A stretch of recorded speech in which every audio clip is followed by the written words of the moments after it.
Assalamualaikum warahmatullahi wabarakatuh.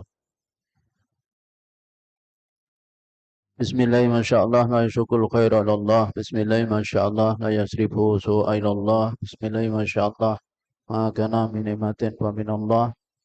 Bismillahirrahmanirrahim. Masyaallah la haula wa la quwwata illa billah. Alhamdulillah alladzi arsala rasulahu bil huda wa dinil haqqi liyudhhirahu 'ala dini kullih. Wa kafa billahi syahida. Asyhadu an la ilaha illallah wahdahu la syarika lah. Wa asyhadu anna Muhammadan abduhu wa rasuluh. Allahumma salli wa sallim ala sayyidina Muhammadin al-Fatih lima ughliq wal khatimi lima sabaq nasiril haqqi bil haqq wal hadi ila siratikal mustaqim wa ala alihi haqqa qadrihi wa miqdaril azim. Amma ba'd.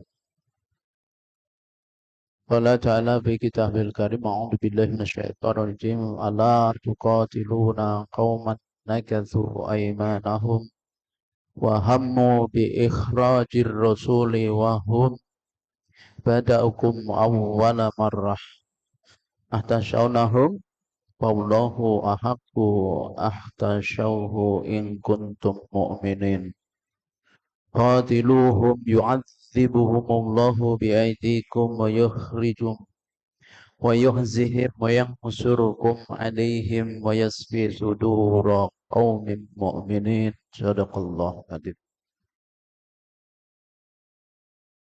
Ibu-ibu yang dirahmati Allah, yang pertama marilah kita intinya bersyukur atas limpahan nikmat Allah. Kita kembali dipertemukan oleh Allah di majelis yang mulia ini. Salawat dan salam tak lupa kita aturkan kepada junjungan kita Nabiullah Muhammad SAW serta keluarga beliau, sahabat-sahabatnya, juga umatnya yang selalu berusaha mengikuti tuntunannya hingga akhir zaman. Ibu-ibu yang dirahmati Allah, jadi saat kita di sini alhamdulillah ya, ditaufik oleh Allah hadir di majelis ilmu kita dengan suasana yang mendung ini, sahdu suasananya ya. Itu jenengan enak-enak sebenarnya di rumah bercengkerama bersama suami, anak-anak, cucu. Tapi jenengan korbankan waktu untuk melangkahkan kaki guna thalabul ilm. Ini sebuah perjuangan yang luar biasa ya. Kenapa? Karena ilmu itu menjadi prasyarat awal ketika kita ingin beramal. Karena kedudukan ilmu yang sangat penting ya. Jadi sampai Allah Subhanahu wa taala menggandari, jadi di dalam firman-Nya innama yakhshallaha min ibadihil ulama. Sesungguhnya hamba-hamba Allah yang takut kepada Allah itu adalah orang yang berilmu, orang yang berilmu. Juga ya, Allah menjanjikan di dalam firman-Nya yarfa'illahu ladzina amanu minkum waladzina utul ilma darajah. Jadi Allah akan mengangkat derajat orang-orang yang berilmu di antara kalian ya, dan beriman. Orang-orang yang beriman dan berilmu itu beberapa derajat. Yarfa'illahu ladzina amanu minkum waladzina utul ilma darajah. Jadi Allah akan angkat derajat orang yang beriman di antara kalian dan diberi ilmu beberapa derajat. Bahkan ada makalah ulama bahwa kalau ditimbang tinta ulama dan tinta syuhada itu lebih berat tintanya ulama. Kalau ditimbang ya antara tinta ulama dengan darah syuhada, orang yang mati syahid, itu lebih berat tintanya para ulama. Kenapa? Karena untuk meraih mati syahid itu butuh ilmu. Jadi kalau orang tidak punya ilmu, dia tidak akan termotivasi untuk jihad fisabilillah. Seperti saudara-saudara kita yang saat ini ya, setelah genjatan senjata selesai. Jadi kemarin genjatan senjata itu berlangsung 4 hari ditambah 2 hari ditambah 1 hari. 7 hari. Jadi berakhir kemarin jam 7 pagi untuk waktu sana. Waktu Indonesia jam 12-an siang. Hari Jumat. Maka mulai perang lagi. Ya. Jadi Mereka itu berani berperang tuh karena ilmu. Kalau nggak punya ilmu nggak berani. Jadi kalau misalnya ibu-ibu perhatikan para mujahid sekarang yang terutama yang ada brigade Al-Qassam itu, yaitu sayap militernya Hamas. Saat ini yang berperang bukan hanya Hamas ya, seluruh elemen yang ada di Palestina itu bertempur ya, bahkan sampai sayap komunis ya. Di sana juga ada partai komunis ya. Di Palestina itu ada partai komunis. Walaupun minoritas. Itu juga punya sayap militer, juga perang melawan Yahudi. Ada dari Brigade Al-Quds Saroya. Ini punyanya Jihad Islami. Jadi itu juga sedang perang. Jadi seluruhnya. Karenanya ini bukan hanya perangnya Hamas dengan Israel Zionis lanatullah alaih, tapi kaum muslimin di Palestina seluruhnya. Ya. Jadi, nah itu kalau misalnya Ibu baca dalam sejarah, kenapa bisa Brigade Al-Qassam itu punya keberanian seperti itu? Itu karena ilmu. Didikannya Syekh Ahmad Yasin namanya. 20 tahun yang lalu. Jadi kalau misalnya ibu-ibu kita punya generasi sekarang kita didik anak-anak kita kenalkan dengan Allah ya. Kita tanamkan akidah, tauhid, jenengan mencari ilmu bekal untuk mendidik anak-anak, untuk mendidik cucu, itu buahnya 20 tahun lagi. Jadi 15 sampai 20 tahun nanti kelihatan generasi-generasi yaitu didikan kita tahun ini misalnya. Saya itu generasi hasil tahun 80-an. 80-an, 90-an kan dididik. Waktu saya aktif di lembaga dakwah kampus ketika kuliah tahun 88, 89. Sekarang berapa tahun? Kalau tahun 90 berapa tahun berarti? Hah? 33 tahun ya. Kemarin saya ulang tahun pernikahan ke-30. Anak-anak yang rayakan, saya juga kaget anak-anak yang rayakan. Tahu-tahu buat acara itu. Umi Abi sudah 30 tahun, enggak terus 30 tahun. Lah itu ternyata hasil sekian tahun yang lalu. Kita kita digodok mahasiswa, adakan daurah di sana sini, mondok ke sana sini. Itu buahnya itu. Nah, saya melihat nanti anak-anak saya dan anak istri saya ya. Saya dan anak istri itu nanti akan kelihatan mungkin nih. Sekarang masih ada yang kuliah gitu, tapi udah alhamdulillah dengan pertolongan Allah mereka sudah menyelesaikan hafalan Qur'annya, hafalan hadisnya. Jadi berapa hadis sudah Qur'annya, minta doa dengan dan ilmunya manfaat. Itu nanti akan kelihatan. Jadi ternyata yang namanya generasi itu kalau diperhatikan 25 tahun itu generasi baru. Kita yang udah tua kan udah mulai ya kan istirahat kan digantikan yang muda-muda. Nah, maka pentingnya sebuah pendidikan. Dan kalau kita bicara pendidikan itu adalah ibu itu perannya sangat besar. Bahkan dikatakan madrasatul ula ya. Jadi sekolah pertama bagi anak itu ya ibu. Kita kan tahu kenapa terlahir seperti misalnya Salahuddin Ayyubi, pembebas Al-Quds dari pasukan Salib. Ya. Itu Salahuddin itu. Itu peran ibunya. Ibunya Salahuddin itu. Ibunya Salahuddin. Ya. Apa namanya? Dia punya bapak namanya Najmuddin. Saya lupa nama ibunya ya.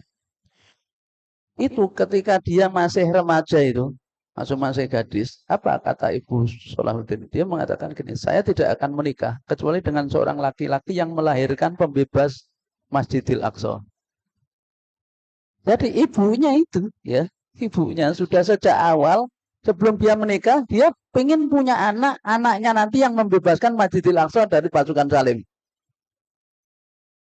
Dan saya tidak akan menikah kecuali dengan laki-laki yang akan melahirkan itu. Jadi dia pilih itu. Maka kemudian seorang ulama yang mempertemukan itu. Karena ulama ini juga tahu siapa itu Najmuddin, yaitu ayahnya Salahuddin. Kemudian dipertemukanlah wanita ini. Oleh ulama ini kemudian menikah. Lalu lahirlah diantaranya yaitu Salahuddin Al-Ayyubi. Yang nama aslinya adalah Yusuf ya bin Najmuddin. Nah, itu punya saudara laki-laki. Tapi dia yang menjadi penakluk atau pembebas Palestina. Dari mana? Dari Tikrit. Tikrit itu Irak. Ya, Irak. Jadi ibu-ibu bisa itu melihat ada, kalau malas baca, lihat filmnya saja. Filmnya ada 30 episode Salahuddin. Itu bisa dilihat tuh filmnya. Tapi sudah ada alur cerita 3 jam. Dengan derakan. Kalau 30 episode kan berarti 30 jam lebih ya kan? Paling tidak 45 jam. Itu serial itu. Tapi menarik dialog-dialognya. Jadi untuk melahirkan seorang mujahid atau pejuang di jalan Allah itu ternyata butuh sebuah proses. Ya, sebuah proses. Dan peran seorang ibu itu sangat besar. Sangat besar. Ya. Karenanya di situ yang ibu-ibu harus sadari. Harus sadari. Ya, seorang ibu harus menyadari bahwa dialah yang mencetak generasi terbaik. Maka ibunya harus menjadi terbaik kan? Ya, karena harus menjadi terbaik. Sekarang kalau jangan lihat Nabi Isa lahir dari siapa? Maryam. Maryam itu dari siapa? Dari Hannah. Hannah itu siapa? Istrinya Imran. Ya, Hannah itu siapa? Adiknya Nabi Zakaria. Hannah itu istrinya Imran, tapi Hannah belum sehebat Maryam. Gitu. Karena Maryam itu al-batul, suci, tidak pernah disentuh berbuat maksiat sama sekali, nggak pernah ibaratnya. Kalau ibunya masih, oleh karena itu ibunya melahirkan Maryam, Maryam baru melahirkan Nabi Isa. Kualitasnya tuh lihat. William. Nah, maka disitulah penting ya ibu-ibu, kalau waduh Ustaz saya sudah telat sudah kamunya, maka jenengan kan punya cucu. Nah, ya kan? Maka kalau jenengan melihat putri jenengan, putra jenengan, kelihatannya kok anakku berjuang ya mencari penghidupan. Jenengan handle cucu jenengan. Dididik oleh neneknya dan kakeknya. Maka dia akan luar biasa. Jenengan melihat ya, yaitu ada namanya Muawiyah. Muawiyah bin Yazid bin Muawiyah. Ya, ingat ya. Muawiyah bin Yazid bin Muawiyah. Nah, Muawiyah ini bin Abi Sufyan. Nah, Muawiyah bin Yazid bin Muawiyah bin Abi Sufyan. Nah, kita lihat yang sahabat Nabi itu adalah Abu Sufyan, kemudian juga Muawiyah bin Abi Sufyan. Muawiyah, ya. Muawiyah punya anak Yazid. Yazid ini akhlaknya tidak bagus. Yazid bin Muawiyah. Tapi lihat, yaitu putranya Yazid, yaitu Muawiyah. Loh, namanya sama dengan kakeknya ya. Karena tabaruk. Itu persis seperti kakeknya kesolehannya. Kenapa? Karena dididik oleh kakeknya. Nah, dididik oleh kakeknya. Sehingga dia seperti kakeknya. Kesolehannya ini seperti kakeknya. Tidak seperti bapaknya. Loh kok bapaknya tidak seperti bapaknya dulu? Wah, itu nggak tahu itu gimana ceritanya ya. Tapi kadang gitu. Ayat itu kan menunjukkan gini.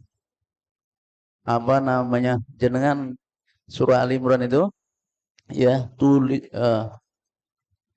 Qulillahumma malikal mulk tu'til mulka man tasya wa tanzi'ul mulka man tasya tu'izzu man tasya wa tudhillu man tasya biyadikal khair innaka ala kulli syai'in qadir. Tulijul laila bin nahari wa tulijul nahara fil lail. Tukhrijul hayya minal mayyiti wa tukhrijul mayyita minal hayy.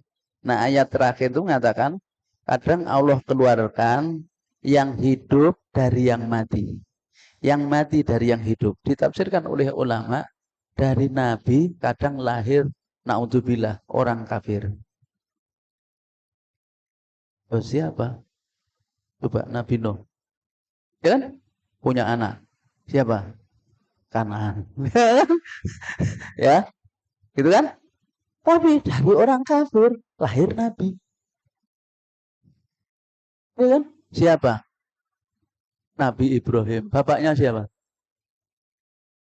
Penyembah berhala. Iya kan? Jadi mungkin. Karenanya kewajiban kita itu adalah mendidik.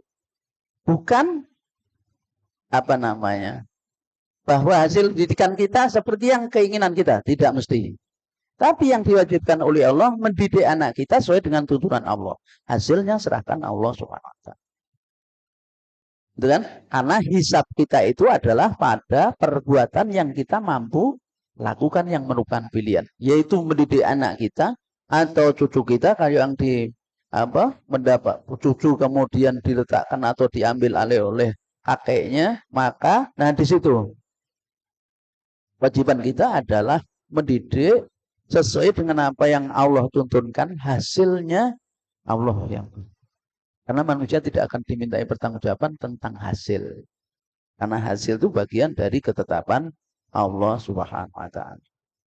Nah, jadi ibu-ibu yang rahmatullahi Allah, kita akan mengkaji firman Allah Subhanahu wa taala ya, berangkat dari surah At-Taubah ayat 13, 14, tapi nanti kita akan kaitkan dengan ayat-ayat lain. Itu kita kaitkan dengan suasana kondisi saudara kita yang ada di Palestina, wabil khusus, kemudian hendaknya menginspirasi kita semangat untuk menuntut ilmu. Ya, tolabul ilmu. Dan ilmu yang apa dimaksud adalah ilmu ad-din, ya. Ilmu tentang agama yang Allah turunkan ini. Ya, karena Allah itu sangat benci kepada orang yang ahli dalam urusan dunia, bodoh dalam urusan agamanya itu. Ya. Nah, jadi ibu-ibu yang rahmatullahi Allah, sehingga kita lihat apa yang terjadi di jalur Gaza, khususnya di Palestina umumnya, itu adalah gambaran bagaimana generasi itu kita dididik, yaitu lahir orang-orang yang luar biasa ya. Bahkan seluruh rakyat Palestina, wabil khusus jalur Gaza, sama semua akidahnya ya. Kalau jenengan lihat tuh keyakinannya kepada Allah itu, bahwa ya mereka itu paham betul dan bersandar kepada Allah ya. Dan masya Allah saya kadang malu gitu ngelihat kalau mendebat. Saya kan punya channel tuh langsung ke Palestina, jadi dari sana teman-teman ada yang di sana dan memberi informasi perkembangan baru. Dan luar biasa ya, media sosial sekarang itu tidak bisa dikendalikan lagi oleh mereka. Karena media ini bisa meskipun punyanya orang kafir kadang yang buat, tetapi itu adalah harus kita gunakan untuk perjuangan. Karena Rasulullah SAW dulu juga pernah menyewa yaitu senjata dari orang-orang kafir untuk memerangi orang kafir. Ya, karenanya media buatan mereka ini harus kita manfaatkan untuk perjuangan kita ya. Nah, itu ibu-ibu yang rahmatullahi Allah, bagaimana anak bisa, anak usia 10 tahun, 9 tahun. Itu ketika ditanya oleh wartawan, ya, bapaknya kan syahid itu. Syahid. Dia bilang gini, lah mereka itu merasa senang berhasil membunuh ayah saya. Padahal ayah saya cita-citanya mati syahid. Ya saya sekarang sampailah pada yang dicita-citakan. Coba itu. Kok orang kafir senang berhasil bunuh? Itu kan seperti Khalid bin Walid ketika perang Yarmuk. Perang Yarmuk. Jangan kalau baca perang Yarmuk itu, sejarah perang Yarmuk ya. Pasukan Islam menghadapi orang-orang kafir di medan Yarmuk itu. Itu kan panglimanya apa namanya diutus oleh Khalid bin Walid, itu namanya sahabat Robi. Jadi diutus menghadap panglima itu. Nah, di antara kalimatnya itu ya, kalian akan menghadapi orang yang lebih cinta kepada kematian seperti kalian cinta kepada kehidupan. Gimana Bu? Perang melawan orang yang nyari mati. Sementara dia ingin hidup, cari hidup. Ini yang dilawan orang yang cari mati. Oh, gimana? Hari ini pagi tadi saya ngikutin berita ya, mereka itu pasukan Israel itu salah koordinasi, nembaki koncone dhewe. Ini tadi yang terbaru, pertempuran setelah senjata itu. Mereka menembaki teman sendiri. Yaitu pertolongan Allah SWT. Ya karena keimanannya. Ya, kaum muslimin di sana itu menjadi tolok ukur bagi kita. Ya. Nah, itu sebagian kecil ya dari kisah-kisah yang sampai kepada kita. Insya Allah itu benar karena lewat media dan orang-orang yang bisa dipertanggungjawabkan, bukan hoax ya, bukan seperti yang dibuat oleh Israel. Itu hoax ya, yang dikatakan katanya di bawah rumah sakitnya Indonesia itu ada ininya Hamas ya, terowongan ini sehingga kenapa dibom ya, ternyata itu adalah saluran pembuangan air. Mereka memang suka membuat hoax ya, maka hati-hati.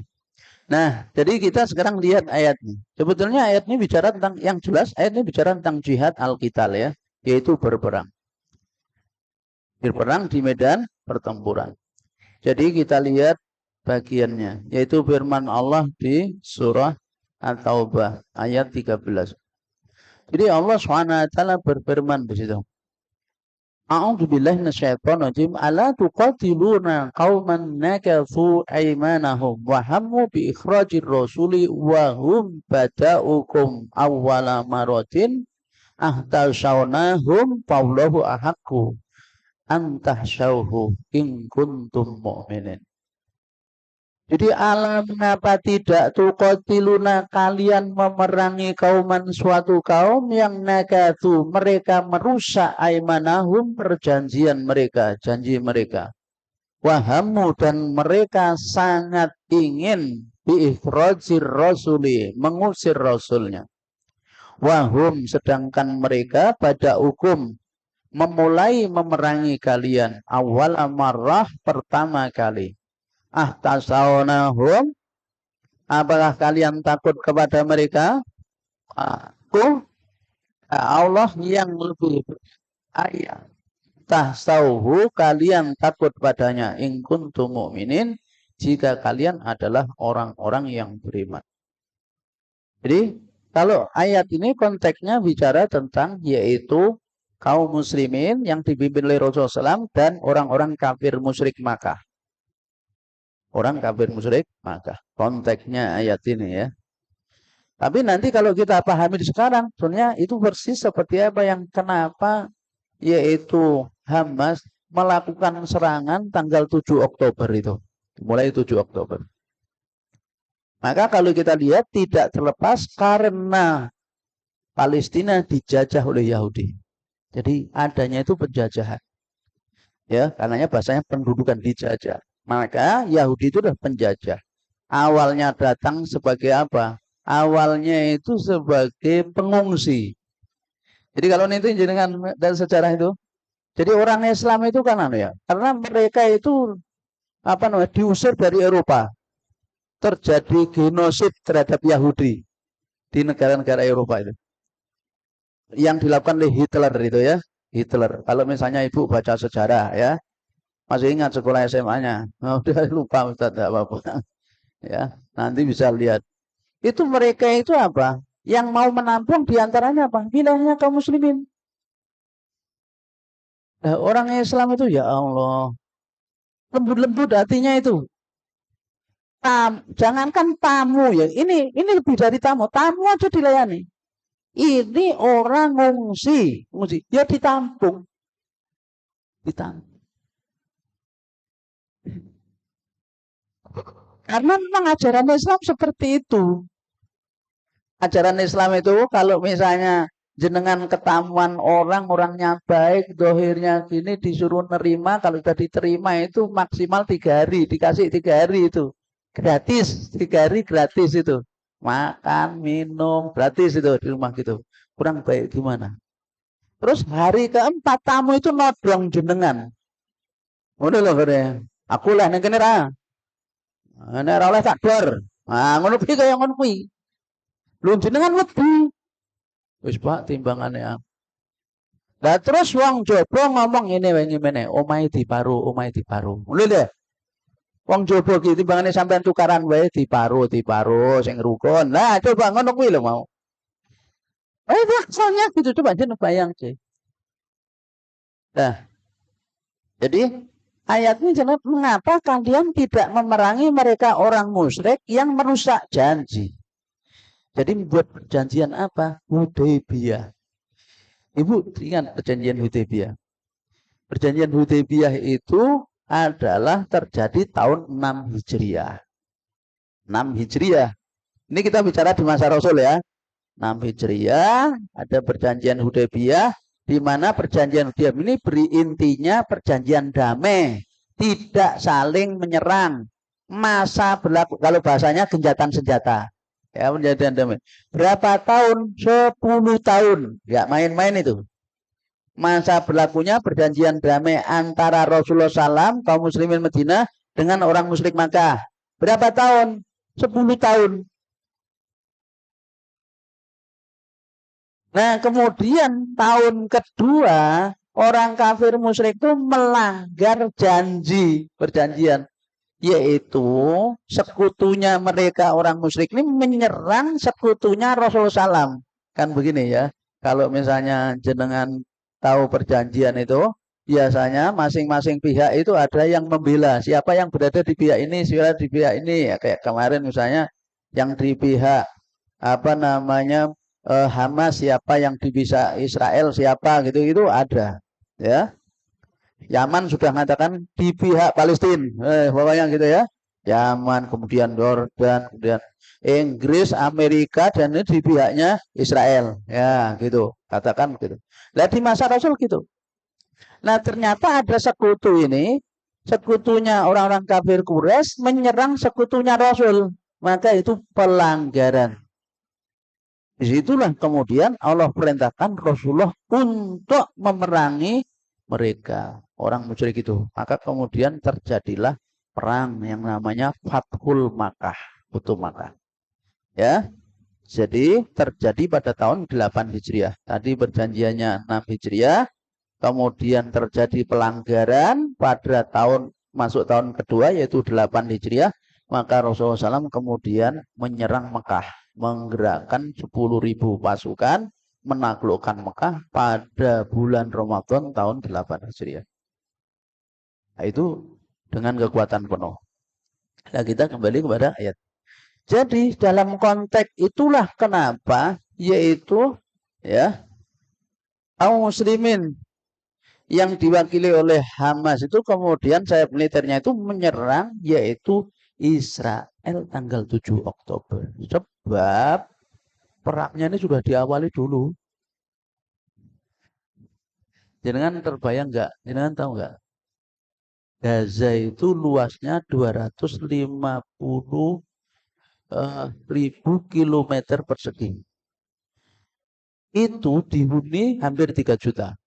Kemudian dipasang benteng, ya, dipagar, tidak boleh keluar, dia boleh masuk, aksesnya dipersulit selama 17 tahun.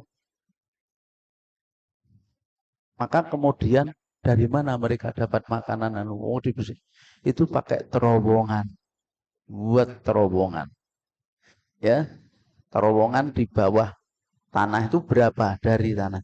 100 meter di bawah tanah. Bahkan menurut sebagian pendapat ada kota di bawah tanah yang lebih besar dibanding Gaza. Nah, itu jenengan bisa bayangkan. Kalau bukan pertolongan Allah tidak bisa. Nah, 17 tahun digitukan itu mati kenapa nopo?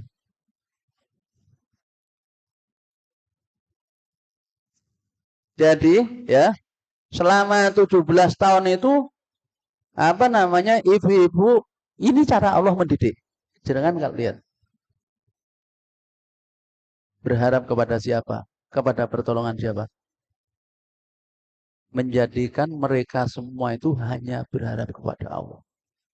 Berharap kepada penguasa Mekah, penguasa Arab. No. Penguasa Arab enggak di depan mata. Berharap kepada PBB, mengetahui PBB, PBB itu buatan siapa? Berharap kepada siapa? Maka akhirnya mereka tahu betul hanya bisa berharap kepada Allah dan bergantung kepada Allah. Tapi lihat kekuatannya. Maka dengan menggantungkan kepada Allah, mengharap kepada Allah, maka Allah tunjukkan kepada kita, kam min fi'atin qalilatin ghalabat fi'atan katsiratan bi'idznillah. Berapa banyak kelompok sedikit mengalahkan kelompok besar dengan seizin Allah. Ibu-ibu kalau kita punya anak, kita kasih fasilitas. Apa fasilitas? Kurang mendidik. Kenapa? Karena bergantung kepada Allahnya turun itu. Akhirnya bergantung kepada alat. Fasilitas. Lihat itu, para pemimpin hebat itu lahir dari mana? Dari perjuangan yang luar biasa, ya kan? Pemimpin hebat itu, pemimpin yang luar biasa itu lahir dari mana? Digembleng oleh waktu. Coba, Imam Syafi'i lahir dari mana? Lahir dari yaitu ditinggal meninggal ayahnya, usia masih sangat kecil, anak-anak 3 tahun atau 4 tahun ayahnya meninggal. Kemudian tinggal ibunya, didik lihat. Dengan belajar dengan fasilitas yang terbatas. Belum ada kertas, ini harus semua dihafal, ini tulis di pelepah korma, di gini, terus dihafal. Lahir Imam Syafi'i, orang luar biasa. Nah, jadi yang namanya melahirkan generasi yang betul kadang harus dikondisikan dalam kondisi di mana dia itu supaya hanya bergantung kepada Allah. Jadi kadang-kadang kita orang tua, saya kan punya santri ya, saya itu ngamati. Pokoknya kalau orang tuanya itu yang tegelan, maksudnya tegelan, wes saiki mondok ya. Ini aturan pondok, ini ojo gampang bolak-balik telepon gini. Nah, ibunya juga tidak protektif, percaya kepada pondok gini jadi. Tapi yang dulu ditelepon karo ibune sing nangis. Anak saya Ustaz, gini sambil ya Allah, aku ini dadine didik santri yang didik ibune. Mesti gitu. Enggak jadi, Bu. Pindah kono, pindah kini, metu pondok, mlebu kene enggak jadi, ya men. Di mana saja sama. Wah, kemauan anaknya diikuti. Ora jadi. Tegas. Wong tua. Imam Syafi'i itu ibunya tegas. Pokoknya kamu sekarang tak antar kini, nanti bertemu di pintu surga. Titik. Wes. Berjuang. Gitu. Nah, kita kadang orang tua diterne, rono diterne, diurusi, malah dicucekne barang. Ibu sing nyuci ini ada gitu, ada wali santri yang gitu ada. Sampai minta izin Ustaz, saya tak tinggal di pondok ya seminggu, nyucikan baju anak saya lah. Kalau tak ilah ke piye dadi anak jenengan ra dadi kok. Aduh, ini terjadi, Bu. Tak jadi. Jadi kalau jenengan di anak, wes nang ya, kowe nek pondok, wes tak. Ya, nah, berjuang. Ibunya juga berjuang, bapaknya juga berjuang. Walaupun gitu apa kita, wong tua kita golorone nate gopatine, ya kan? Ini tiap malam bangun, ya Allah anak saya jaga. Jadi kangen telepon gak, ya Allah tak kirimi Fatihah ya anakku kan itu kan. Ben istiqomah. Lah kadang kalau itu. Nah, jadi itu termasuk bagian dari apa? Jihadun nafs. Jihad melawan nafsu kita. Karena itu yang berat. Dikatakan Rasul Rojak namin jihadil asghar ila jihadil akbar. Kita pulang dari jihad kecil menuju jihad besar. Coba lihat loh, ibu-ibu di Palestina itu. Masya Allah, anaknya itu berangkat jihad. Ya, mati syahid. Seneng ibunya itu seneng. Nangis tapi seneng karena dia akan bagaimana ketika mereka dibebaskan juga senang dibebaskan. Sehingga pembebasan tahanan itu disambut meriah luar biasa. Sampai Israel itu takut, dilarang disambut. Dilarang disambut. Oh, sampai disuruh menandatangani perjanjian. Pokoknya kalau dibebaskan nggak akan disambut, nggak demo. Kan demo rata-rata itu. Takut itu baru itu takut mereka. Ya, nah itu tidak boleh diwawancarai media, tidak boleh bicara gini dan begini. Kenapa? Karena di penjara disiksa dia. Ketahuan. Beda dengan yang ditahan Hamas kan. Dibebaskan tuh malah sukacita kayak berpisah dengan pacarnya. Yang perempuan saya lihat dulu, ya Allah, apa? Jatuh cinta sama yang nahan. Kemudian jenengan pernah enggak ditawan tapi jatuh cinta sama yang piye. Ayo gimana itu? Eh? Wong tahanan jatuh cinta sama yang menawan itu.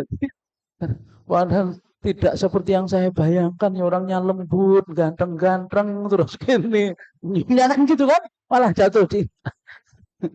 Maka begitu dilepaskan itu nulis di media, putri saya bak ratu di Gaza itu. Seperti ratu. Nah, maka dunia melihat bagaimana umat Rasul akhlaknya, adabnya kepada musuh sekalipun. Nah, sehingga ya dunia sekarang itu membela perjuangan Palestina itu luar biasa. Ya. Jadi karena dibuktikan itu. Dan itu didikan. Ibu-ibu nggak muncul sendirinya loh. Berapa? 20 tahun yang lalu. Akidahnya. Jangan tahu yang namanya Abu Ubaidah itu? Ya, nggak tahu wajahnya kan? Nggak tahu wajahnya. Ibu-ibu penasaran wajahnya kok yang ngomong. Abu Ubaidah itu adalah tahanan dulu waktu usia 11-12 tahun itu. Ya, disiksa oleh mereka. Nah, itu didikan, hasilnya didikan dari Syekh Ahmad Yasin, orang luar biasa yang apa pidato-pidatonya itu menggetarkan musuh, ya tegas, kemudian jelas aksennya dan pilihan katanya itu sangat tepat, luar biasa, dan itu mewakili semangat ya kaum muslimin. Nah, jadi kalau kita lihat kenapa bahkan ya seperti sini, seperti ayat ini. Karena mereka yang mengawali perang, bada hukum awal amarok. Mereka yang mengawali menyerang kalian. Namanya kejahatan ya sih, bunuh orang Islam, melanggar itu. Ya. Nah, jadi atasaunahu, apa kalian takut mereka? Wallahu ahaqu antasau. Allah lah yang berhak kalian takuti. In kuntum mu'minin, jika kalian orang yang beriman. Karenanya ya, perintahnya adalah qatiluhum yu'adzibhumullah bi'aidikum. Kalian perangilah mereka. Ya. Allah menyiksa mereka dengan tangan kalian. Jadi menyiksa orang-orang kafir yang zalim itu ya. Bagaimana tidak zalim, ibu-ibu coba ya. Ya menjatuhkan. Jadi Gaza yang seluas itu dalam waktu 30 hari lebih 1 bulan tuh bom yang dijatuhkan itu sebanding dengan yang dijatuhkan di Afghanistan selama setahun oleh Amerika. Dengan kalau mengikuti perkembangan ya seperti yang itu di situ, kalau bukan karena Allah itu hancur habis orang Islam, lari tunggang langgang. Tapi lihat dong, masya Allah ya, begitu kejahatan senjata itu, bagaimana Hamas itu membebaskan tawanan perang Israel itu, maksudnya orang-orang Israel, ada orang Amerika, ada orang Rusia, dibebaskan dengan pengawalan ketat penuh yang menunjukkan bahwasanya Zionis tidak berhasil terhadap invasinya ke Gaza itu. Jadi menunjukkan seneng gitu loh. Orang Islam kalau lihat gitu, jenengan harus tetap seneng. Kalau misalnya orang Islam menang, senang bersedih jenengan. Senang apa sedih? Loh, senang bersedih gimana kan gitu. Loh, sekarang itu ibu-ibu di era internet ini, di era media sosial itu, yang terjadi di belahan sana itu kayak di sini itu real time, dunia itu kayak bareng itu, ya. Itu menunjukkan bahwa kita itu merasakan ya, dan nyut nadinya saudara-saudara kita. Hari ini adalah munajat ya di Monas, ya. Saya itu mikir berangkat apa ya, berangkat rawah sesuk ana taklim itu kan. Ya. Kemudian sudah nyanggupi khotbah nikah barang ya, tadi habis khotbah nikah. Ya. Di hotel mana? PO Paragon. Jam 7 korban nikah. Tadi alhamdulillah sebelumnya udah ngaji subuh ya. Nah ini yang ketiga ini. Yang ketiga ya. Nah, jadi sekarang sedang berlangsung real time memberikan dukungan doa-doa itu. Doa itu. Karenanya ibu-ibu jangan lupa mendoakan saudara kita. Kalau kita mendoakan saudara kita, kita didoakan oleh malaikat. Ya. Jadi perintahnya dari Allah itu di ayat ini. Qatiluhum yu'adzibhumullahu bi'aidikum. Kalian perangilah mereka. Allah akan mengazab mereka melalui tangan-tangan kalian. Maka ya kaum muslimin ya memerangi pada masa Rasul itu memerangi orang-orang kafir ya, musyrik, dan itulah bentuk azab Allah kepada mereka. Dan wa yuhzihim menghinakan mereka. Orang Israel tentaranya ketangkep tuh nangis-nangis itu. Kan nangis-nangis. Bahkan ibu tahu nggak pakaiannya tentara Israel tuh 5 lapis, termasuk di dalamnya itu pakai pempes. Itu benar. Kenapa? Karena terkencing-kencing. Saking takutnya. Matinya terkencing-kencing coba itu. Katanya mereka kita tidak melawan manusia, melawan hantu katanya. Bagaimana tahu-tahu kemudian hilang, muncul hilang. Katanya itu banyak. Padahal rilisnya Hamas itu hanya 25 orang. 2 orang, 3 orang kadang itu. Melakukan peledakan penyerangan terhadap tanknya Israel itu. Itu mereka bilang itu pasukan yang pakaian putih-putih dari mana itu? Pasukannya apa? Padahal pakaiannya Hamas itu hitam. Nah, mereka bingung kan? Karenanya mereka mengatakan kita bukan melawan manusia ini. Nah, belum jasadnya mereka itu busuk, jasadnya para syahid itu wangi. Sampai kudu dicampur itu mereka. Nah, jadi itu bentuk penghinaan Allah kepada mereka. Wa yuhzihim. Dan wayang surkum dia Allah tolong kalian. Alaihim menghadapi mereka. Wa yasfi sudurab minin. Dan melegakan hatinya orang-orang mukmin. Nah gitu. Saya itu barusan tadi ngikuti itu. Berita pertempuran kemarin. Berhasil gitu. Itu lego itu. Dulu gitu.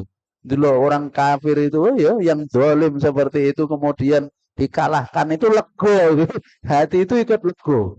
Rasa no kapok udah oke. Itu sambil terus kita mendoakan. Jadi itu bentuk solidaritas kita. Nah, menunjukkan kita ini bersaudara. Nah, di sini kita yang aman, nuntut ilmunya lebih semangat. Tapi luar biasa, saya lihat ibu-ibu semangat-semangat ya. Ini luar biasa. Ini yang sini ya kan. Saat ini lihat sana. Sudah banyak yang datang ya. Ada yang datang, ada yang pergi ya. Tadi ya. Loh kan ya.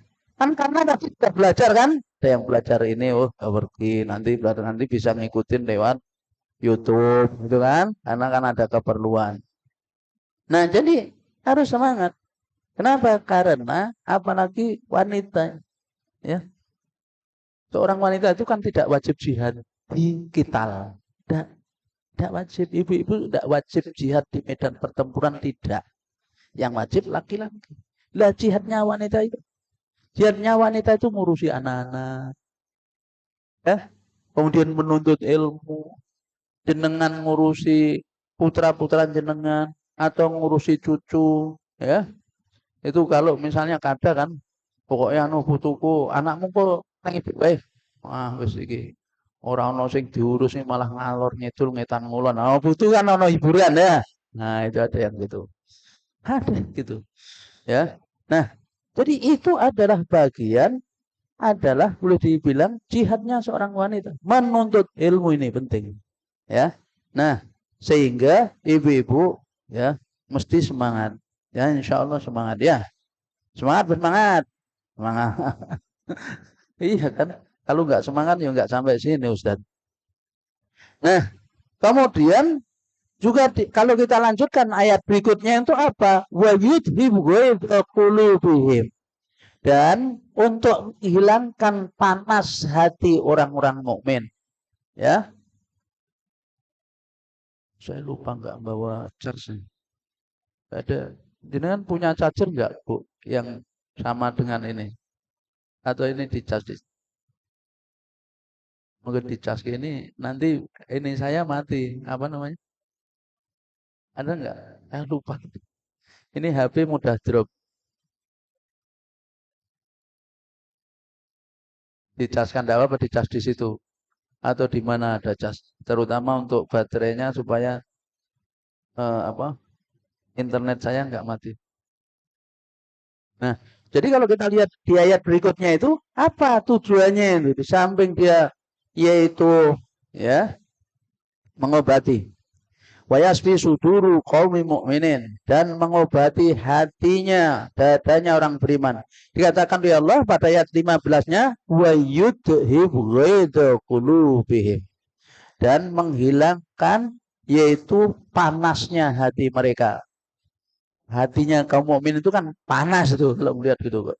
Saya tuh melihat kecuali masa ya Allah ya Israel laknatullah itu semena-menanya luar biasa itu ya, beraninya hanya sama ibu-ibu dan anak-anak ya kan, sama prajurit itu tidak berani lari terbirit-birit itu ya, bahkan terkencing-kencing itu mereka itu melakukan serangan udara, darat, laut sampai di barat. Sementara kaum muslimin tidak dapat bantuan kecuali dari Yaman itu, serangan itu pun tidak ke pas ininya tapi ke jalur Gaza, di utara, bagian utara ya. Nah, bukan di jalur Gazanya. Ya, di ini. Itu nggak punya pesawat, nggak punya tank. Nggak punya tank. Sementara Israel tanknya 2.000. Nggak dapat bantuan senjata loh ya. Bantuan senjata nggak dapat. Bantuan makanan, obat-obatan itu pun dihalang-halangi. Sementara mereka dapat bantuan militer dari Amerika, dari Inggris, terus dapat bantuan dana. Tapi ya Allah itu memang mau menunjukkan kekuasaan. Kalau orang sudah ditolong oleh Allah itu nggak ada yang bisa mengalahkan. Ibu-ibu pernah baca ada seorang nabi yang tidak punya pengikut. Satu kok nabi itu. Senjatanya apa? Senjatanya itu adalah apa namanya? Petel itu. Petel itu apa? Nah, kampak, ya senjatanya kampak kan itu. Besar itu. Sendirian tuh melawan jumlah ribuan. Menang kok. Sendiri itu menang. Dengan suka dengan enggak sejarah misalnya kayak sejarah-sejarah bangsa-bangsa itu. Baca itu. Penting itu. Itu jenengan kalau baca di ini terlepas dari kita nih. Cina itu, sejarah Cina itu. Ada satu pendekar itu bisa menghadapi 1.000 orang. 1.000-nya menang satu. Padahal kafir. Bisa. Jadi kalau yang namanya kemenangan dari kalau orang sudah mendapat pertolongan Allah walaupun sendirian, orang yang sing iso ngalahke. Loh, maka kan dinyatakan gitu. Nah, itu yang jadi keyakinan. Karenanya apa? Kalau kata apa namanya analisis para analis itu, yaitu satu hari biaya perangnya Israel itu adalah 1 miliar sehari, 1 miliar. 4 miliar, 1 miliar. Luar kan. Untuk nah sementara punyanya Hamas yang rudal itu paling hanya 2.300.000. Nilainya itu kalau dinilai. Itu memang nggak punya ledakan yang berarti, Bu. Tapi daya jangkaunya jauh sampai ratusan kilometer. Itu sudah membuat mereka stres. Karena dalam sehari tanggal 7 itu 5.000 rudal itu. Ngantem ini Israel itu, sementara Iron Dome-nya itu juga berfungsi. Wah, akhirnya ya memang ledakannya nggak seberapa, tapi sudah kita panik ya, suara sirine meraung, rakyatnya ketakutan. Karena memang tujuannya untuk menimbulkan rasa takut. Kalau sudah rasa takut, nggak sehebat apapun senjata, mesti kalah takut toh. Wes toh. Akhirnya mau kudune nembak wong malah nembak koncone dhewe. Karena takut gitu loh. Jadi gitu. Jadi pentingnya itu semangat tuh. Nah, jadi untuk menghilangkan panasnya hatinya orang muslim, wa yudghidul qulubi wa yatubullahu ala mayasya, dan Allah terima taubat atas siapa yang Dia kehendaki. Ya, jadi kalau orang mau bertobat maka diterima oleh Allah Subhanahu wa taala. Yakni ya, yaitu Allah menerima tobat bagi orang yang kira siapa? Orang kafir yang kemudian masuk Islam, tobatnya diterima, dosa-dosanya dihapus. Maka memberi pelajaran kepada kita apa yang terjadi sekarang itu, banyak orang masuk Islam karena melihat kegigihan kaum muslimin dan akhlaknya orang Islam. Sama tawanan perang saja akhlaknya seperti itu ya. Begitu masuk gitu, maka kata yang menyambut pimpinan kaum muslimin yang ada di Gaza itu, Anda adalah orang yang paling terlindungi, tidak usah takut. Nah, gitu. Maka matinya mereka karena ditembak oleh Israel sendiri, dibom. Nah, itu yang terjadi ya.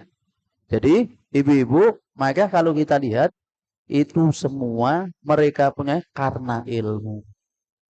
Kalau nggak punya ilmu nggak bisa. Maka pentingnya ilmu. Oleh karena itu kenapa tadi makan tinta ulama ditimbang dengan darah syuhada, lebih berat tintanya ulama. Kenapa? Karena untuk melahirkan syuhada seperti itu, maka ulama itu berjuang untuk mendidik ya umat itu. Ya, maka disinilah jadilah ibu-ibu ya, yaitu wanita-wanita yang berilmu ya, yang melahirkan para pejuang di jalan Allah Subhanahu wa taala. Jam piro niku? Jam 12.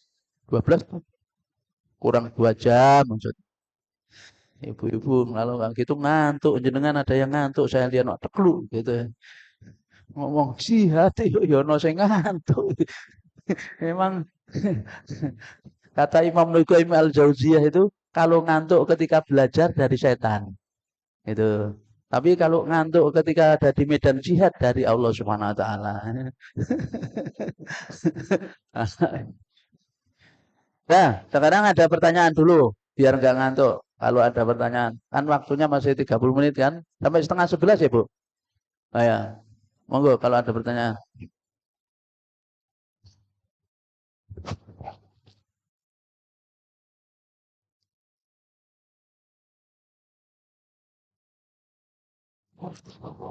Ini kemarin ada pertanyaan waktu pas rihlah kemarin ya, Ustadz.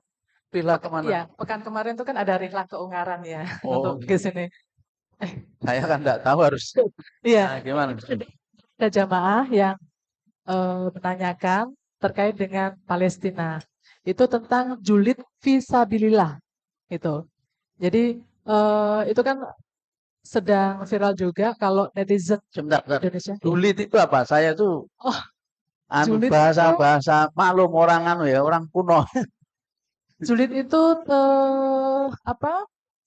Tidak menyukai ya.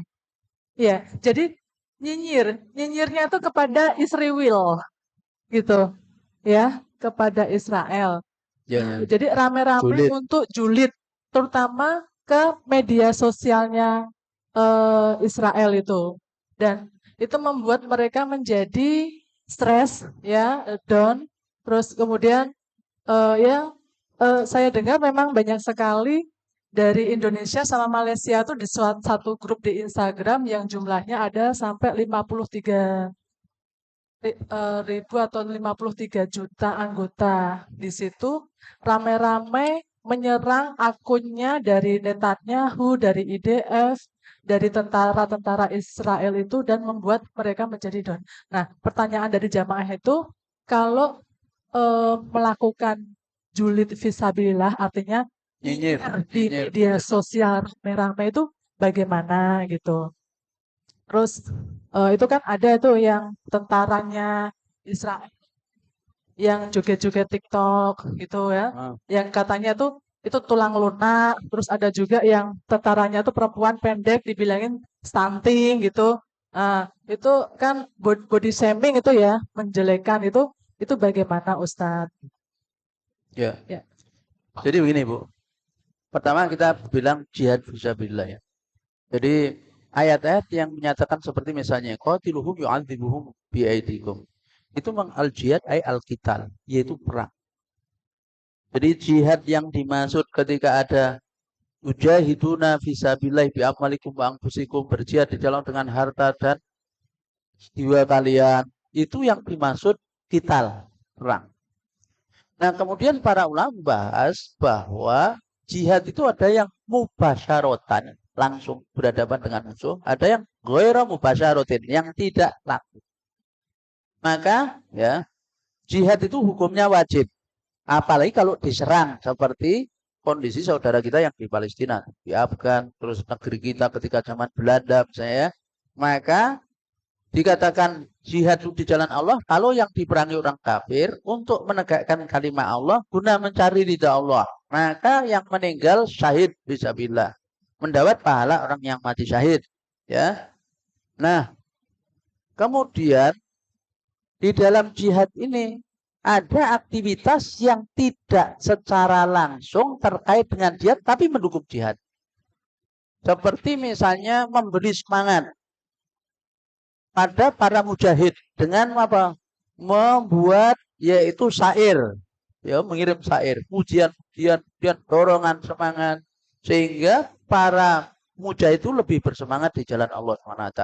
Itu juga termasuk jihad. Nah, di dalam jihad ada hukum-hukum yang haram ketika damai, tetapi boleh ketika jihad. Satu contoh, berbohong.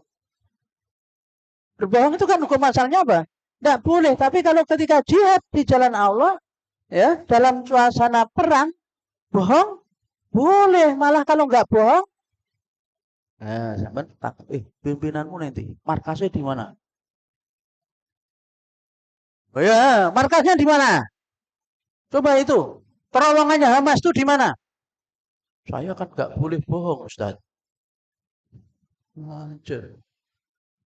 Karena Rasulullah ketika ditanya Al-Qital itu adalah fitnah, tipu muslihat. Perang itu tipu muslihat. Perang itu tipu. Siapa yang bisa menipu musuh, dia yang menang. Maka dalam perang memang harus pintar-pintaran nipu musuh. Buat jebakan, ya, dijebak. Maka tentara Israel dijebak. Buat mantap, maka yang namanya tanknya itu katanya tank terhebat di dunia meledak. Sudah hampir 400 tank itu yang berhasil diledakkan. Padahal itu standar. Nah, termasuk menjatuhkan mental lawan. Wah, gitu, jatuh gini mental lawan. Jadi jenengan kalau jalan titik gini, wah, ayo maju, sewu, wah. Itu kalau di luar perang tidak boleh, sombong namanya. Tapi kalau di dalam perang boleh sombong itu. Ada mung siji, 10, ayo nenek wani. Ngepet deh, ya kan? Lah takut, termasuk julid itu. Sehingga untuk mendonkan mentalnya musuh, di mental dia. Di prank ya. Oh, gitu ya kan? Gitu. Itu karena perang bicaranya itu. Dan sehingga nyinyir di media sosial terkait itu penting karena urusan jihad. Urusan perang itu. Sekarang perangnya bukan hanya perang di dunia nyata, juga harus di dunia maya. Itu perang. Loh, mereka buat kok. Coba itu. Sampai John Biden percaya kalau Hamas itu memenggal kepala anak. Itu kan buatan mereka. Yang akhirnya kemudian John Biden minta maaf. Media sekelas CNN internasional itu buat kebohongan, hoax. Baru tahu setelah sekian waktu kalau itu hoax. Termasuk yang tanggal 7 yang ditembaki itu ternyata yang nembaki tentara Israel sendiri. Nembaki rakyatnya sendiri yang di bagian selatan itu yang pesta itu loh, yang pesta itu. Itu terbukti kemarin itu apa? Helikopternya Israel yang nembaki sendiri. Wong Hamas kan helikopter. Karena udah mereka pusing, bingung membedakan antara Hamas dan bukan. Nah, tembaki kabeh wae yang mati. Ngono dilansir katanya yang bunuhin Hamas. Yang menggal kepalanya anak itu Hamas. Akhirnya John Biden minta maaf tuh, Presiden Amerika itu. Sekelas itu aja bisa. Jadi memang untuk menjatuh mental musuh ini bisa ditempuh berbagai cara. Wes, cara piye wae. Nah, itu. Karena itu perang berlakunya. Jadi ya kalau nyinyir ini dengan lu, saya juga melihat tuh, wah mereka stres itu, karena itu stres sampai katanya keluarga itu ikut stres itu, keluarganya tentara itu, akhirnya pada mogok nggak mau berangkat perang itu, kan nggak mau berangkat perang. Lo yang dimajukan apa? Perempuan-perempuan, tentara perempuan kon maju sih, sama Israel. Yang laki-laki kemana?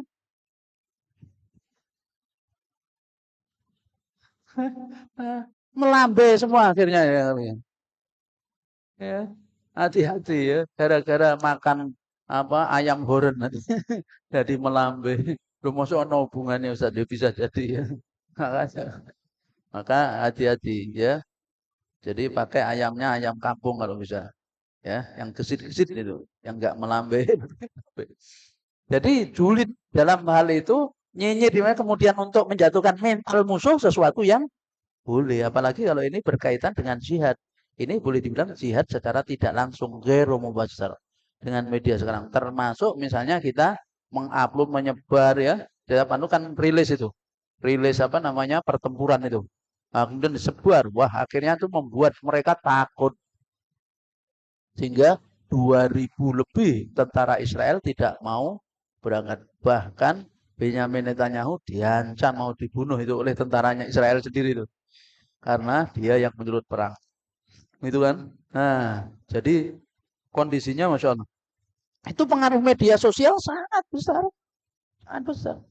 Sehingga kalau ibu-ibu suka jari gitu ya gitu. Nge-share-nya itu yang apa namanya membuat mentalnya para musuh Allah itu ngeduk gitu loh. Takut itu. Ya. Wallahu a'lam bishawab. Terus yang lain. Ada lagi?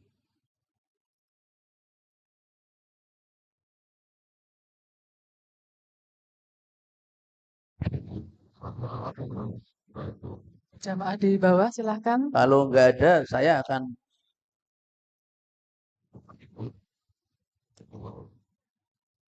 nah,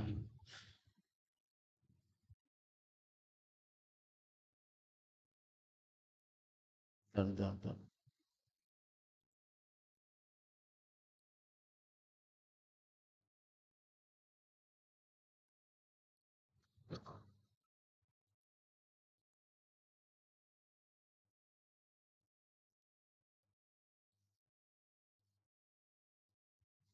Jadi kalau kita bicara tentang ibu-ibu bahwa untuk menambah semangat kita, ya.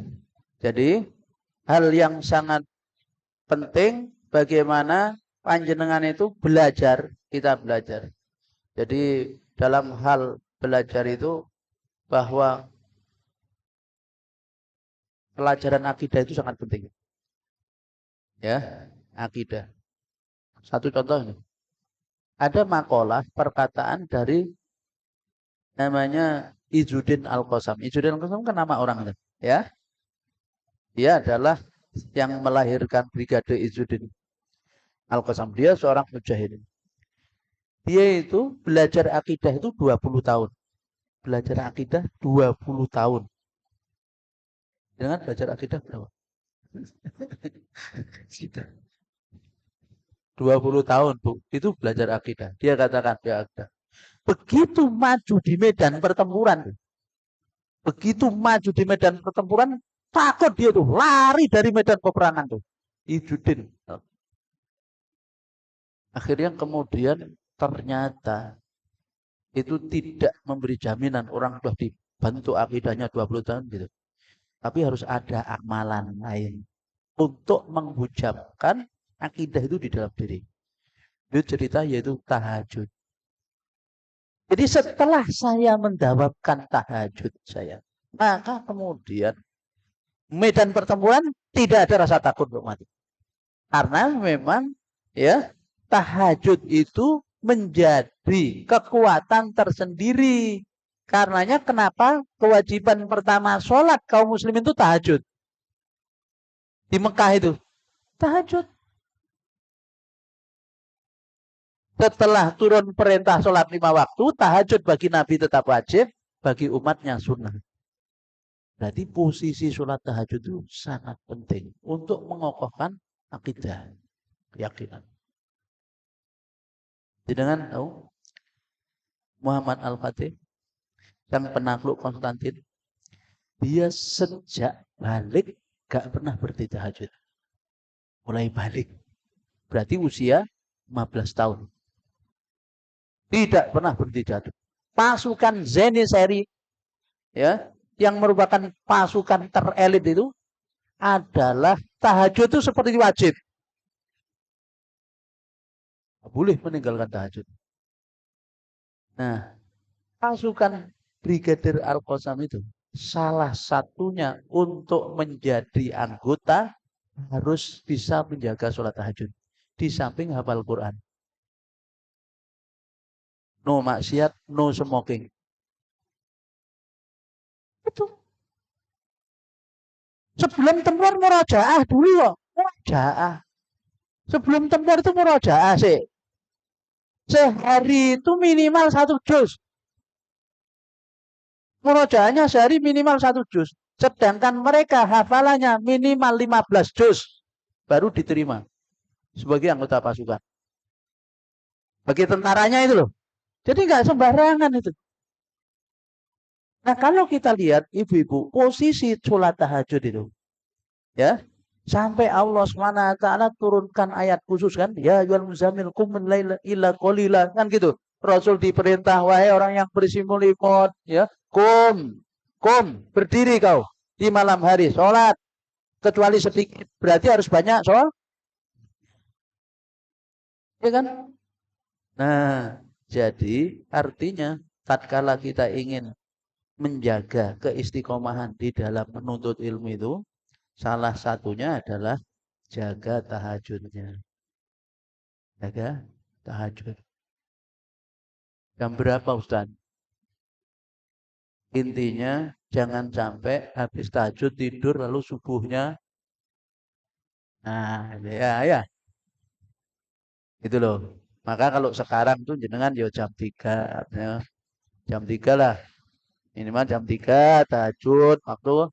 Karena apa? Karena subuhnya jam 4 kurang 10 menit. Kan waktu itu. Wah jam 3 jane wis rada anu kuwi. Tapi lumayan lah dapat 2 rakaat, 4 rakaat ya. Nah, itu jenengan bisa tiap hari.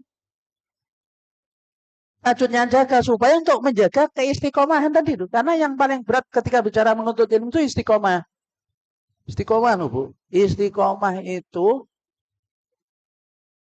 dikatakan luzumul istiqomah min aqdomil karomah luzumul istiqomah.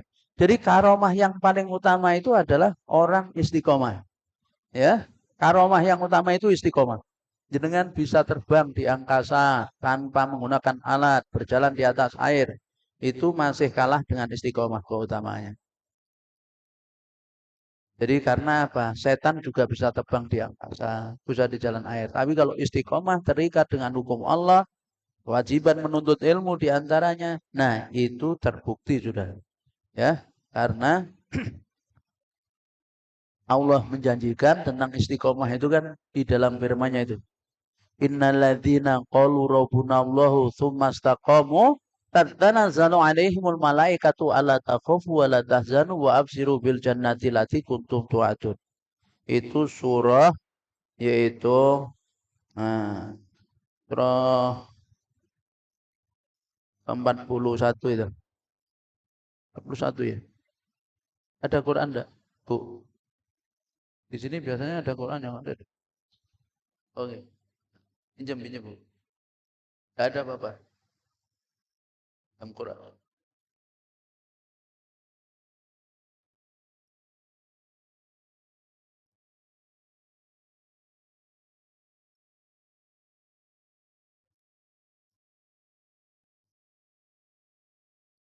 Jadi innalladzina qalu rabbunallahu tsumma istaqamu tatanazzalu alaihim malaikah alla takhafu wa la tahzanu wa absiru bil jannati allati kuntum tu'adun. Nah, itu ayat 30 ya. Fusilat ayat 30. Halaman 380 pojok kiri atas ya. Innalladzina qalu rabbunallahu tsumma istaqamu tatanazzalu alaihimul malaikatu ala tahzanu wa absiru bil jannati allati kuntum tu'adun. Nahnu awliya'ukum fil hayati dunya wa fil akhirah. Walakum fiha ma tastahi anfusukum walakum fiha ma tad'un. Nah itu buahnya istiqomah. Ayat ini mendorong kita untuk istiqomah. Istiqomah itu komitmen. Tetap gitu. Jadi kalau misalnya jenengan sholat tahajud tiap hari, wis bertahun-tahun nggak pernah. Kalau misalnya kelewat, hatinya itu terasa ya Allah nyesel. Akhirnya kemudian duhanya 12 rakaat untuk mengganti tahajudnya itu. Duhanya tidak 8 rakaat, 12. Ya, ganti karena tahajudnya lewat. Apa Allah katakan? Inna sesungguhnya aladina orang-orang yang qalu mereka mengatakan Rabbuna Tuhan kami itu Allah, sumastaqamu kemudian istiqomah tidak bergeser sedikit pun sampai meninggal dalam kondisi apapun, ya. Dia istiqomah di jalan Allah, dia pegang itu. Ya, tamasaku. Ya, memegang agama Allah dengan erat-erat itu, maka tatanazzalu alaihimul malaikah. Malaikat kan turun kepadanya. Kapan malaikat turun? Para ulama tafsir jelaskan gini. Yaitu ketika ajal mau datang.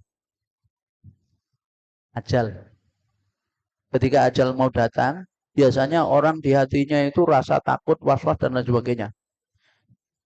Takut apa? Takut aku naik kuburan piye ketemu malaikat mungkar nakir. Man buka. Gimana? Takut ya. Jangan takut dah. Takut dah. Takut pun nak ditakoni piye? Takoni yo jawab. Oh, takoni piye? Takoni jawab. Terus jawabnya gimana Ustaz? Kalau orang dulu ketika di dunia itu istiqomah, dia pegang teguh agama Allah, maka malaikat akan turun kepadanya dalam kondisi kritis seperti itu. Apa yang malaikat katakan? La takhafu. Jangan takut. Terus nanti gimana di alam kubur? Tak tolong. Maka pada ayat berikutnya itu, yaitu ayat yang ke-31. Nahnu auliya'ukum, kami yang akan tolong kalian.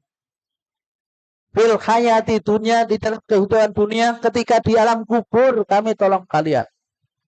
Malaikat tanya, ganti ditanya malaikatnya. Oh, enggak main-main sampai ditolongnya itu ditanya malaikat, ganti malaikatnya yang ditanya. Ya kan? Man robuka. Kamu siapa? Berani-berani nanya saya. Nah, itu lah. Berarti malaikatnya dibentak gitu malah. Bisa jadi gitu ditolong oleh Allah gantung. Kamu siapa? Nanya saya. Oh enggak, kamu siapa? Itu kan sahabat Umar bin Khattab. Malaikat apa? Malaikat kubur mungkar nakir itu dibentak. Oh. Ya dibentak ganti bentak. Kamu tahu enggak siapa saya? Lah emang kamu siapa? Saya temannya orang dua ini. Lah itu kan dikubur di sebelahnya Nabi. Ya, sama sahabat Abu Bakar kan? Mabarohnya Rasulullah, kemudian sahabat Abu Bakar, kemudian sahabat Umar. Begitu. Kamu tahu nggak siapa saya? Memang kamu siapa? Saya temannya dua orang ini. Nah itu.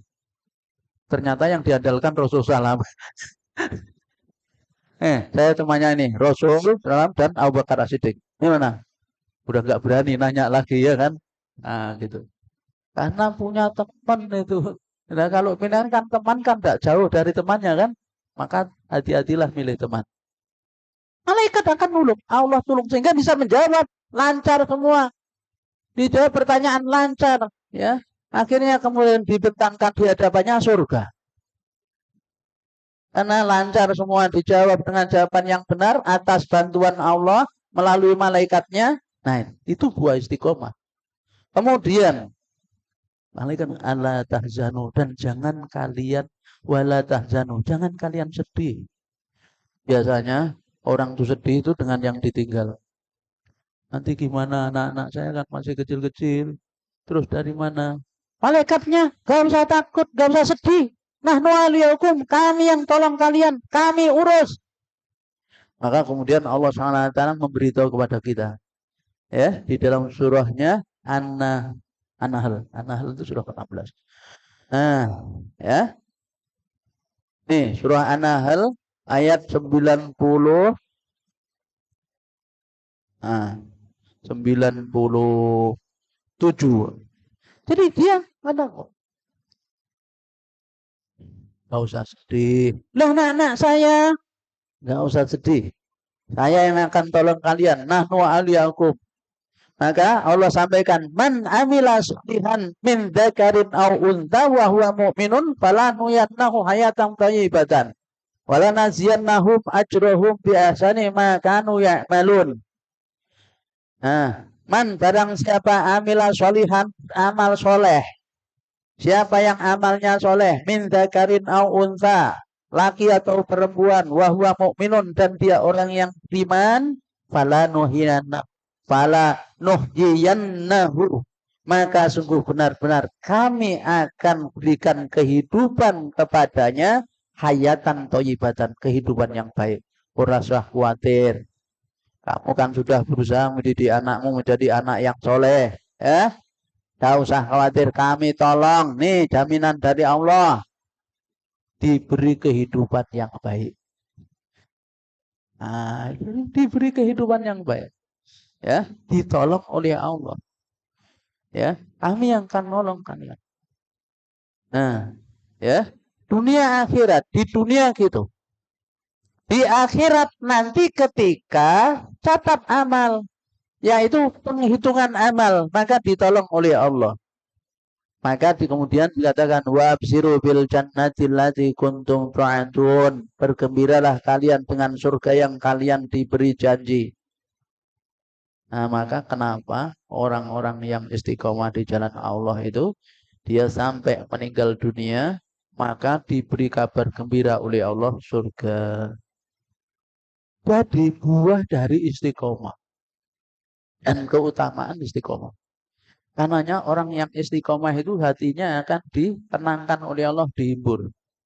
Dia akan ada namanya al-warid, yaitu pesan-pesan dari Allah yang Allah sampaikan kepadanya, kemudian hatinya tenang. Hatinya jadi tenang. Karena yang membuat hatinya tenang Allah. Ya kan? Walati anzala sakinata fi qulubil mu'minin liyazatu imana ma'a imanihim. Kan gitu. Dialah Allah walati anzala sakinah, yang menurunkan ketenangan di dalam hatinya orang-orang yang beriman. Yang sebelumnya sudah ada iman, untuk menambah imannya. Liyazatu imanihim. Ya. Ia jatuh imana ma'imanihim. Jadi untuk menambah iman yang sebelumnya sudah beriman. Maka berkat dari istiqomahnya itu, ya, tenang. Ya, tidak ada rasa takut karena ditolong oleh Allah. Bahkan Allah sampaikan, di samping nahnu awliyakum fil hayati dunya, kami yang dunia dan akhirat, maka disampaikan walakum fiha ma tastai anfusukum walakum fiha ma tad'un. Jadi untuk kalian, ya, di dalamnya, di surga, apa yang kalian inginkan, ya, diri kalian, dan bagi kalian di dalamnya apa yang kalian minta. Sudah, nanti surga Allah itu menanti. Ya, ibu-ibu suka apa? Sukanya perhiasan, Ustadz. Semacam perhiasan dikasih. Jenengan pengen apa? Wes langsung. Hanya kodenya itu bismika Allahumma, langsung cering datang itu. Ya. Belanja ning pasar, ada pasar namanya pasar Jumat. Di surga itu, di akhirat itu ada pasar Jumat. Ibu-ibu belanja ning pasar, milih dewe gratis kabeh. Ya, macam-macam itu. Begitu pulang dari pasar, kecantikannya bertambah. Oh, ya. Hingga nggak perlu skincare. Ya, gitu. Itu pokoknya gitu. Ya, siapa tidak kenal. Dan tidak ada istilah tua di sana. Usianya itu 33, ya, 30-an terus. Ya, nggak ada tua. Orang tua nggak ada yang masuk surga. Ya, mohon maaf. Jadi maksudnya jangan dimudahkan. Ya kan? Nah, wallahu a'lam bishawab. Nah, itulah ibu-ibu, maka semangat kita, insyaallah mudah-mudahan istiqomah dalam thalabul ilm, ya, karena perintah Allah gitu. Wala tamutunna illa wa antum muslimun. Pokoknya jangan sekali-kali kita mati kecuali tetap sebagai seorang yang muslim, selalu berserah diri kepada Allah Subhanahu wa taala. Kiranya demikian ibu-ibu, mohon maaf kalau ada tutur kata yang kurang berkenan, mudah-mudahan menjadi ilmu yang bermanfaat, menambah ketaatan kita kepada Allah Subhanahu wa taala. Amin Allahumma amin. Kita akhiri dengan doa kafaratul majelis. Bismillahirrahmanirrahim. Subhanakallahumma wa bihamdika asyhadu an la ilaha illa anta astaghfiruka wa atubu ilaik. Assalamualaikum warahmatullahi wabarakatuh.